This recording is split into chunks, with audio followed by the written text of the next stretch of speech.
ना चिंता ना भय हो, महाकाल की जय हो, हर हर महादेव। क्या हुआ जब हरिद्वार में अपने भक्त को डूबने से बचाने स्वयं महादेव आए। दोस्तों, इस सच्ची घटना के बारे में जानकर आप भी हैरान रह जाओगे। तो चलिए जानते हैं इस खास वीडियो में अंकित की कहानी, उन्हीं की जुबानी। नमस्कार दोस्तों, मेरा नाम अंकित है। मैं उत्तर प्रदेश के कानपुर शहर का रहने वाला हूँ। मैं महादेव का बहुत बड़ा भक्त हूँ और महादेव की प्रतिदिन पूजा पाठ भी करता हूँ और इसमें मुझे बहुत आनंद भी आता है। हर सोमवार उनका व्रत करना, उनकी पूजा करना और महादेव को जल चढ़ाना, ऐसे में हर कोई मुझे उनका अनन्य भक्ति कहता है। मेरे जीवन में सब कुछ महादेव की कृपा से एकदम बढ़िया ही चल रहा है। लेकिन बात 2013 की है, जब मैं और मेरे दोस्त हरिद्वार गए थे। हमने हरिद्वार का प्लान बनाया था। हर साल की तरह इस बार भी हम कानपुर के लोग कांवड़ लेने हरिद्वार जा रहे थे। हर साल श्रावण मास में लाखों की तादाद में कांवड़ियां सुदूर स्थानों में आकर गंगा जल से भरी हुई कांवड़ लेकर पद यात्रा करते अपने गांव में वापस लौटते हैं और इस यात्रा को कांवड़ यात्रा कहते हैं। वैसे दोस्तों, मैं कांवड़ लेने तो नहीं जा रहा था, लेकिन फिर भी ये मेरी पहली यात्रा थी। मैं कांवड़ियों के साथ जा रहा था और ये मेरी एक अलग ही यात्रा थी, क्योंकि ये श्रावण और महादेव का महीना भी था। इसीलिए हमने ऐसे समय में ही प्लान बनाया। हमने ट्रेन से जाना सही समझा, इसीलिए हमने उधमपुर सुपर फास्ट एक्सप्रेस की टिकट बुक करवा ली थी, जो कानपुर सेंट्रल से शाम के करीब 9 बजे आती है और हरिद्वार सुबह 9 बजे तक पहुंचाती है। हरिद्वार रेलवे स्टेशन में वैसे हर की पौड़ी की तकरीबन जो दूरी है वो 1 से 1.5 किलोमीटर की दूरी है और हम हर की पौड़ी की घाट में इसीलिए जा रहे थे क्योंकि सभी घाटों में से वो मेन घाट मानी जाती है। उसका नाम ही हर की पौड़ी है, जहाँ पर बहुत सारे मंदिर हैं और इसी घाट में आपको सुबह सुबह गंगा आरती के दर्शन भी होते हैं। इसीलिए हमने हर की पौड़ी घाट में स्नान करने का प्लान बनाया।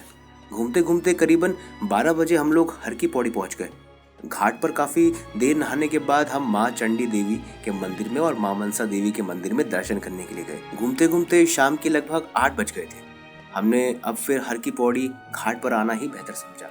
शाम के समय कांवड़ियों का बहुत ज़्यादा तादाद लग रही थी और हम उसी नज़ारे का इंतज़ार कर रहे थे।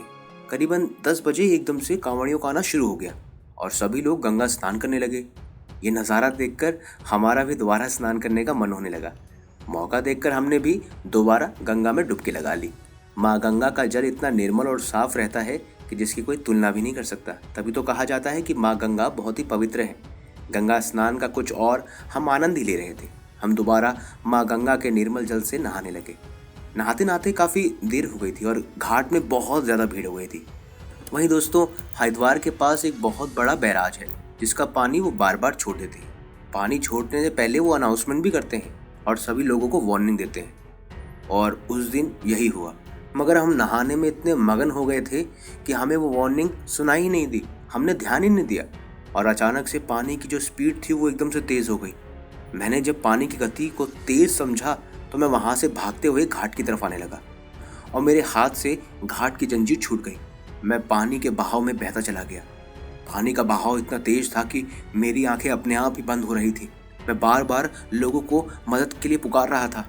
मैं बहुत डर गया था और मेरे मन में सिर्फ और सिर्फ महादेव का ही नाम चल रहा था। कुछ ही समय बाद मैं किसी बड़े पत्थर से टकरा गया और रुक गया।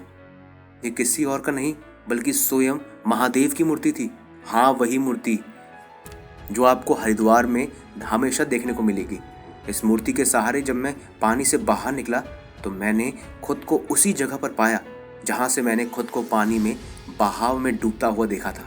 मैं महादेव के इस चमत्कार से इसीलिए भी हैरान हो गया कि जिस छोटी सी महादेव की मूर्ति ने मुझे बचाया, वो मूर्ति भी पानी के बहाव में स्थिर थी। दोस्तों, मैंने मन ही मन महादेव का धन्यवाद किया।